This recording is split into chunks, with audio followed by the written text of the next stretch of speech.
हमारा लक्ष्य वही है कि हमें बाबा साहेब अम्बेडकर का सपना पूरा करना है। तो मेरा उनसे ये सवाल है कि आपके रास्ते अलग अलग क्यों हैं? अरे जब मुझे यहाँ से चल के दिल्ली तक जाना है और हम 4 भाई हैं और मेरे पास चारों भाइयों के पास अलग अलग गाड़ी है, तो भाई हम एक गाड़ी से जाएंगे ना, तेल भी बचेगा, समय भी बचेगा। फिर उसके बाद में कोई थक जाएगा तो दूसरा गाड़ी चला लेगा, या फिर 4 गाड़ियों से जाएंगे तो भाई 4 गाड़ियों से जाओगे तो तेल भी फूकेगा, फिर तुम गरीब भी हो जाओगे, फिर पता लग रहा किसी को झोंका आ गया तो खत्म। तो इसीलिए हम लोगों को एक गाड़ी चाहिए। इसका मतलब कि हम लोगों को इस समाज की एक पार्टी चाहिए, क्योंकि बाबा साहेब अम्बेडकर ने हमें एकजुटता के साथ रहना सिखाया। और आप लोग बताओ कि अपने इस बच्चे का आप लोग साथ दोगे या नहीं दोगे? तो मेरी माताओं बहनों, मैं जब भी आप लोगों को दिल्ली बुलाऊं, अपने बेटों से कहते रहना, अपने बेटों से ये कहते रहना कि दिखाओ अभिषेक भाई कहाँ है। याद जब भी तुम्हें मेरी आए तो टाइम थोड़ा खर्च कर लेना। तुम्हें YouTube पर मिलूंगा मैं, तुम गूगल पे सर्च कर लेना। जो समाज इस देश के अंदर बहुत बड़ी आबादी रखता है, मेरी मातृशक्ति यहाँ बहुत बड़ी संख्या में बैठी हुई है, और मैं ये मानता हूँ कि मुझे अपनी माँ से मिले हुए बहुत लंबा समय हो चुका है। लेकिन जब प्रोग्रामों में इस तरह माएँ बहनें मुझे आती हैं तो मैं आपको विश्वास के साथ बताता हूँ कि मेरी घर की माँ की मुझे याद नहीं आती है, क्योंकि इतनी सारी माएँ मुझको आशीर्वाद देने के लिए पहुंचती रहती है जहाँ भी मैं जाता हूँ। तो आप सबसे मैं यही कहूंगा कि आपका भाई एक ऐसे मिशन, एक ऐसे मूवमेंट को लेके निकला है। मैं आज किसी सरकार का विरोध करने नहीं निकला हूँ, मैं आज किसी व्यवस्था का विरोध करने नहीं निकला हूँ, मैं आज किसी पार्टी संगठन दल का विरोध करने नहीं निकला हूँ। आज मैं आप लोगों के साथ संघर्ष करने के लिए निकला हूँ। आप मुझे बताइए कि मायावती जी को कितने लोग जानते हैं? हाथ उठा के बताइए। सब लोग जानते हैं ना? इस उत्तर प्रदेश के अंदर 4 बार सरकारें रही हैं। एडवोकेट चंद्रशेखर आजाद को कौन कौन जानते हैं? ये भी हाथ उठा के बता दीजिए। चलिए, सब लोग जानते हैं। अगर मैं आपसे एक सवाल करूं कि इन दोनों नेताओं को एकजुट होना चाहिए या नहीं होना चाहिए, तो आप क्या कहोगे? पूरा समाज ये चाहता है ना कि हमारे नेताओं को एकजुट होना चाहिए, और नेताओं को एकजुट इसलिए होना चाहिए क्योंकि हमारे तमाम महापुरुषों ने कहा कि शिक्षित बनो, संगठित रहो, संघर्ष करो। तो शिक्षित तो हम बने भैया, समाज के लोग IAS भी हैं, IPS भी हैं, PCS भी हैं, जज भी हैं, डॉक्टर भी हैं, बैरिस्टर भी हैं, कलेक्टर भी हैं, इंजीनियर भी हैं, टीचर भी हैं, बड़ी बड़ी पदवी पे बैठे हुए हैं। आज हमारे समाज के लोग संघर्ष भी कर रहे हैं। भाई, मैं बिना संघर्ष के आपके बीच थोड़ा ही आ गया, या बिना संघर्ष के यहाँ जिन लोगों ने, जिस आयोजक कमेटी ने इतना अच्छा भव्य प्रोग्राम किया, हमारा स्वागत किया, तो बिना संघर्ष की पहचान के बिना थोड़ा ही हो गया। लेकिन हमारे नेता हमारे समाज के बीच आके कहते हैं कि आप एकजुटता बनाइए, आप एकजुटता बनाइए। अरे भाई, ये समाज आपसे सवाल कर रहा है कि आप कब एकजुटता बनाओगे। ये समाज अब नेताओं से सवाल कर रहा है कि आप कब एकजुटता बनाओगे। आप मुझे बताओ, आप चाहते हो नहीं चाहते कि आपके एरिया से आपका विधायक बने, आपके एरिया से आपका सांसद बने, इस उत्तर प्रदेश के अंदर योगी आदित्यनाथ को हटा के आपके समाज का मुख्यमंत्री बने? आप चाहते हो ना? चाहते हो? बताओ। वे सब चाहते हैं कि हमारा सांसद बने, विधायक बने, मुख्यमंत्री बने, प्रधानमंत्री बने। लेकिन वो कैसे बनेगा? वो जब बनेगा जब हमारे नेता एकजुट हो जाएंगे। तो इसीलिए हम लोग सड़क पे निकले हैं कि हम आप सबके बीच विचार लेके आए, और आप सबने इस विचार को समर्थन तो कर ही दिया ना हाथ उठा के कि हाँ, नेताओं को एकजुट होना चाहिए। तो अब एक बात का और समर्थन कर दो कि जब मैं दिल्ली के जंतर मंतर या कहीं भी दिल्ली में एक बड़ा आंदोलन करूंगा, अपने नेताओं को घेरते हुए और उनसे सवाल करते हुए कि जिस सदी में डॉक्टर बाबा साहेब अम्बेडकर और मान्यवर कांशीराम साहब ने, बाबा साहेब अम्बेडकर ने अपनी 4 बच्चे कुर्बान करे थे ना, किस किस को पता है? बताओ। 4 बच्चे कुर्बान करे थे ना। अगर आज आपके एक बच्चे के पेट में दर्द भी हो जाता है तो आप बेहतर से बेहतर डॉक्टर को ढूंढते हो नहीं ढूंढते हो? अगर आपके बच्चे को कोई तकलीफ हो जाए तो आप अपनी कितनी भी जमीन हो, उस जमीन को बेचने का काम कर दोगे नहीं कर दोगे कि भाई हमारा बच्चा बचना चाहिए।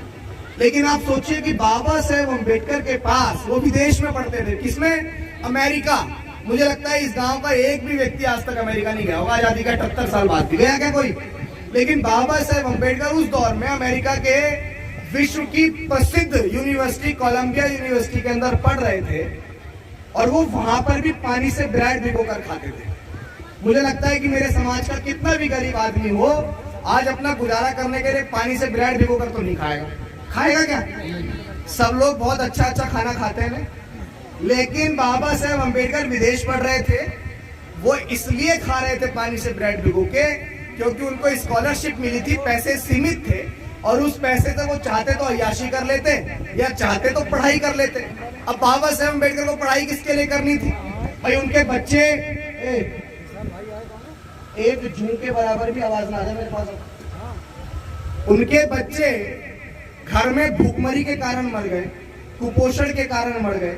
उनके बच्चे घर में, उनकी माँ थी, बाबा साहब विदेश थे, रमाबाई दूसरों के यहाँ झूठन मारती थी, उनके यहाँ गोबर पाथी थी, उनके घर झाड़ू पोछा करती थी, उससे जो भी पैसा मिलता था वो पैसा विदेश में बाबा साहेब अम्बेडकर को भी पढ़ने भेजती थी और अपने बच्चों को खिलाना पिलाना, उनकी सारी चीजें करना होता था। अब मैं आपसे सवाल करता हूं कि बाबा साहेब अम्बेडकर ने वो सारा स्ट्रगल, वो सारा संघर्ष, वो सारा त्याग या अपने 4-4 बच्चों की कुर्बानी किसके लिए करी भाई? बताइए किसके लिए करी?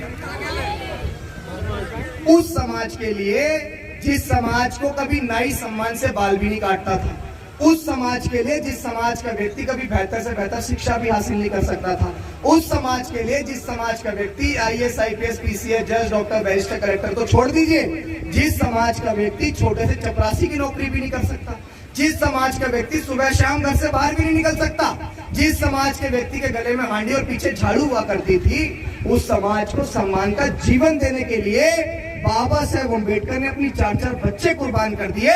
तो क्या अब हमारी जिम्मेदारी नहीं बनती है कि उनके बच्चों की कुर्बानी जो थी कि हम लोग उसको जाया जाने देंगे? क्या उनका जो संघर्ष था, उनका जो त्याग था, उनका जो समर्पण था, उनका जो बलिदान था, क्या हम लोग उसको जाया जाने देंगे? बस इसीलिए हम लोगों ने अपना घर छोड़ दिया। मुझे बहुत लंबा अरसा हो गया मैं अपने घर नहीं गया और मैंने ये संकल्प लिया है कि मैं लगभग 28 महीने तक अपने घर नहीं जाऊंगा। और इसलिए अपने घर नहीं जाऊंगा क्योंकि मैं चाहता हूं कि इस देश के जितने भी अम्बेडकरवादी नेता हैं वो सारे नेता एकजुट हो जाएं और बाबा साहेब अम्बेडकर ने जो सपना देखा कि हमें इस देश में अपना प्राइम मिनिस्टर, प्रधानमंत्री बनाना है, प्रधानमंत्री मतलब जहां नरेंद्र मोदी बैठा हुआ है, देश का सबसे झूठा और भ्रष्ट प्रधानमंत्री जहां आज वो बैठा हुआ है, वहां पे हमारे देश का, हमारे समाज का व्यक्ति प्राइम मिनिस्टर बन के बैठे, ये सपना बाबा साहेब अम्बेडकर ने देखा। अब आप मुझे बताओ, इस सपने को पूरा किसी एक पार्टी की कट्टरपंथी रख के आप इस सपने को पूरा कर सकते हो? भाई यहाँ अगर मायावती जी की पार्टी वाले लोग हैं, इधर आजाद समाज पार्टी वाले लोग हैं, लेकिन इन दोनों को अगर देखा जाए तो इनके महापुरुष कौन है? बाबा साहब अम्बेडकर। भाई चंद्रशेखर आजाद जय भीम बोलते हैं ना, और मायावती जी भी क्या बोलती हैं? तो जब हमारा लक्ष्य वही है कि हमें बाबा साहेब अम्बेडकर का सपना पूरा करना है, तो मेरा उनसे ये सवाल है कि आपके रास्ते अलग अलग क्यों हैं? अरे जब मुझे यहाँ से चल के दिल्ली तक जाना है और हम 4 भाई हैं और मेरे पास चारों भाइयों के पास अलग अलग गाड़ी है, तो भाई हम एक गाड़ी से जाएंगे ना, तेल भी बचेगा, समय भी बचेगा, फिर उसके बाद में कोई थक जाएगा तो दूसरा गाड़ी चला लेगा, या फिर 4 गाड़ियों से जाएंगे तो भाई 4 गाड़ियों से जाओगे तो तेल भी भूगेगा, फिर तुम गरीब भी हो जाओगे, फिर पता लग रहा किसी को झोंका आ गया तो खत्म। तो इसीलिए हम लोगों को एक गाड़ी चाहिए। इसका मतलब कि हम लोगों को इस समाज की एक पार्टी चाहिए, क्योंकि बाबा साहेब अम्बेडकर ने हमें एकजुटता के साथ रहना सिखाया। और आप लोग बताओ कि अपने इस बच्चे का आप लोग साथ दोगे या नहीं दोगे? तो मेरी माताओं बहनों, मैं जब भी आप लोगों को दिल्ली बुलाऊं, अपने बेटों से कहते रहना, अपने बेटों से ये कहते रहना कि दिखाओ अभिषेक भाई कहाँ है। याद जब भी तुम्हें मेरी आए तो टाइम थोड़ा खर्च कर लेना, तुम्हें YouTube पर मिलूंगा मैं, तुम गूगल पे सर्च कर लेना, ठीक है? तो मैं जहां भी जाऊंगा, मेरी आईडी है, मेरा YouTube अकाउंट है, मेरे सारे वहां पे लोग देखते हैं। तो आप लोगों से निवेदन है कि जबरदस्ती अपने बच्चों को, बाबा साहेब अम्बेडकर की पत्नी ने जो त्याग किया था, वो त्याग इसलिए किया था कि आप जैसी माओ बहनों के सर पे जो पल्लू है वो सम्मान के साथ रहे। मां सावित्रीबाई फुले ने जो त्याग किया था वो इसलिए किया था कि हमारे समाज की महिला भी पढ़ लिख कर बड़ी पदवी पे पहुंच पाए। तो आज आप महिलाओं का ये वो होना चाहिए कि आप सबके अंदर वो ज्वाला होनी चाहिए कि जो मेरा बच्चा अभिषेक या मेरा भाई अभिषेक जो हमसे कह के गया था, उसकी बात को मानते हुए हम लोग अपने भाई को लेके, अपने पति को लेके, अपने चाचा को लेके दिल्ली पहुंचेंगे। पहुंचेंगे कि नहीं पहुंचोगे बताओ? पहुंचोगे ना, अब दिल्ली में कोई शादी हो तो आप सब चले जाओगे, लेकिन मैं बुला रहा हूं क्योंकि मैंने अपना घर छोड़ा। आप ये कल्पना करके देखो कि अगर आपका बच्चा 10 दिन के लिए घर को छोड़ के निकल जाए तो ईमानदारी से बताना कैसा लगेगा? 11वें दिन कैसा लगेगा? लेकिन आप सोचिए, मेरी भी तो माँ है। मुझे आज, मैं पिछली बार निकला था, बहुत सारे लोग गवाह हैं इस बात के, मैं 4.5 महीने के लिए पिछली बार निकला, फिर दोबारा 7 महीने घर रहा, फिर दोबारा निकल गया, और इस बार 28-29 महीने का संकल्प ले लिया।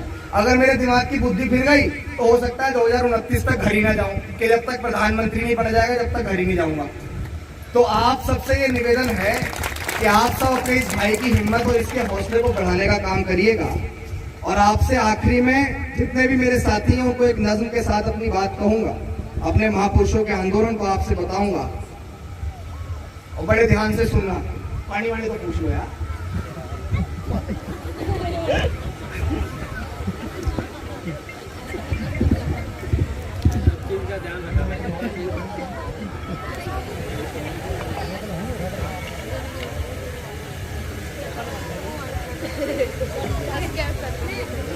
जो बात मैं कह रहा हूं, इस बात को आप बड़े ध्यान से सुनिएगा, क्योंकि मैं बहुत दिल से बोलने वाला व्यक्ति हूं, मैं बहुत ईमानदार कार्यकर्ता हूं।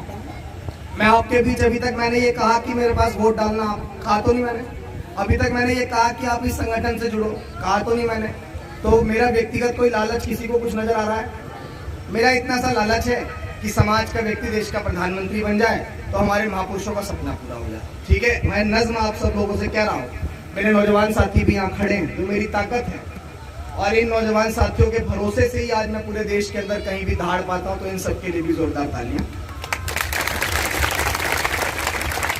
साथ निभाओ सारे भाई, मिलकर मिशन बढ़ाएंगे, मिलकर मिशन बढ़ाएंगे। बिखरे हुए नेताओं को हम एक मंच पर लाएंगे, एक मंच पर लाएंगे। साथ दोगे नहीं दोगे? बताओ, हाथ उठा के बताओ। साथ निभाओ सारे भाई, मिलकर मिशन बढ़ाएंगे, मिलकर मिशन बढ़ाएंगे। बिखरे हुए नेताओं को हम एक मंच पर लाएंगे, एक मंच पर लाएंगे। पहली लाइन पे आप सुनना कि हमारे महापुरुषों ने हमसे क्या कहा, और जिस समाज के अंदर राजनीतिक चेतना जगाने वाले मान्यवर कांशीराम साहब ने क्या कहा। कांशीराम जी ने कह डाला, संसद पे चढ़ाई करनी है। कांशीराम जी ने कह डाला, संसद पे चढ़ाई करनी है। जो सरकार निकम्मी है हमें वो सरकार बदलनी है।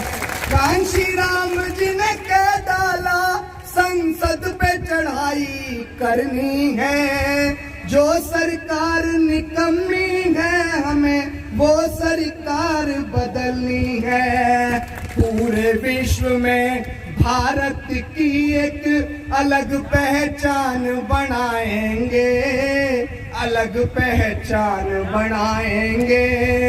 बिखरे हुए नेताओं को हम एक मंच पे लाएंगे, एक मंच पर लाएंगे। आपको मैं बताऊं कि इस देश का लगभग 85% तबका शोषित था, और उसकी संख्या इस देश में 85% थी। तो आप मुझे बताओ कि जिसकी जितनी संख्या भारी होती है उसको उतना हिस्सा मिलना चाहिए या नहीं मिलना चाहिए? इस देश में 15% वो लोग जिनको आप जनरल कहते हैं, उन लोगों को 10% रिजर्वेशन मिला हुआ है। कितना मिला हुआ है? 15% लोगों के हिस्से में 10% रिजर्वेशन।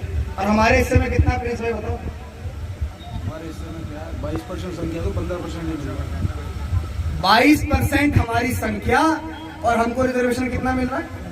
और तब भी हमें कहते हैं हम आरक्षण वाले हरामखोरो। आरक्षण वाले तुम हो या हम हैं? हमें तो कम मिल रहा है, ज्यादा किसे मिल रहा है? और सबसे बड़ी बात ये कि आरक्षण भीख में नहीं मिला, आरक्षण डॉक्टर बाबा साहेब अम्बेडकर ने गांधी की जान बचाने के बदले लिया था। किसकी जान? गांधी की जान बचाने के बदले। पूना पैक्ट का समझौता था। बाबा साहेब अम्बेडकर विदेश से हमारे लिए 2 वोट का अधिकार लेके आए थे। हमारे देश के राष्ट्रपिता जो कागजों में हैं, वो राष्ट्रपिता जी उस पे बैठ गए थे अनशन पे, ऑनर अनशन पे, जी मैं मर जाऊंगा जी 2 वोट का अधिकार लोगे। तब वहां पे समझौता हुआ था, तब हमें आरक्षण मिला था। तो भीख नहीं आरक्षण, इस बात को हमेशा याद रखना। 100 में 90 शोषित हैं और शोषित ने ललकारा है। 100 में 90 शोषित हैं और शोषित ने ललकारा है। धन धरती और राजपाट पे 90 भाग हमारा है। इस भारत को जिसने लूटा उसको सबक सिखाएंगे। साथ निभाओ सारे भाई, मिलकर मिशन बढ़ाएंगे। हमारा सपना क्या है?